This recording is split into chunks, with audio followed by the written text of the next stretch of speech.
As she sat on a part of a fallen wall in the yard where women and children were held, she said she will show her daughter Faith pictures of her visit to Sierra Leone and Bunce Island and tell her about the crumbling site at Bunce Island as often as it takes until she can recite how captive Africans were held there, then sold into slavery in Charleston. It is also a lesson of the Africans' determination to survive after they were snatched from their families, shipped across the Atlantic, and forced to work for free.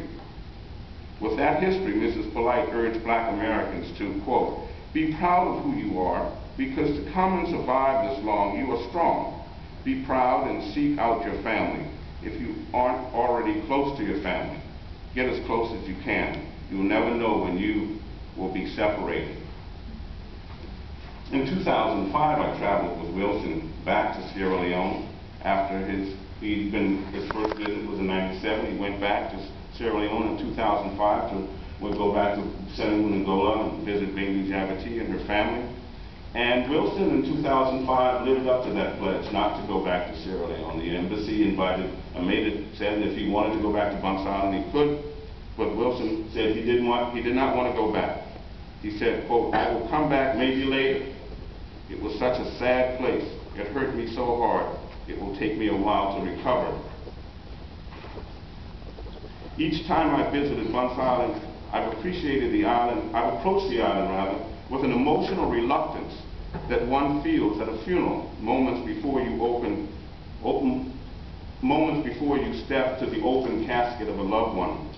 While I had no emotional reaction during my visits to Bunce Island, that has bothered me. For years, I've been troubled by that. I've shared my lack of reaction with friends and families, and I've come to the conclusion that as a journalist, I had my guard up. I was too busy observing how others reacted, and my feelings were not part of the narrative. Because Charleston has a link with Sierra Leone, Bunce Island is a place where an untold number of African Americans can most likely say that Bunce Island is a place where their history sleeps. It is estimated that 30 to 40% of the African Americans in this country can trace their ancestry to Charleston. As a Charlestonian, I've wondered whether or not Bunce Island is a place where my history sleeps.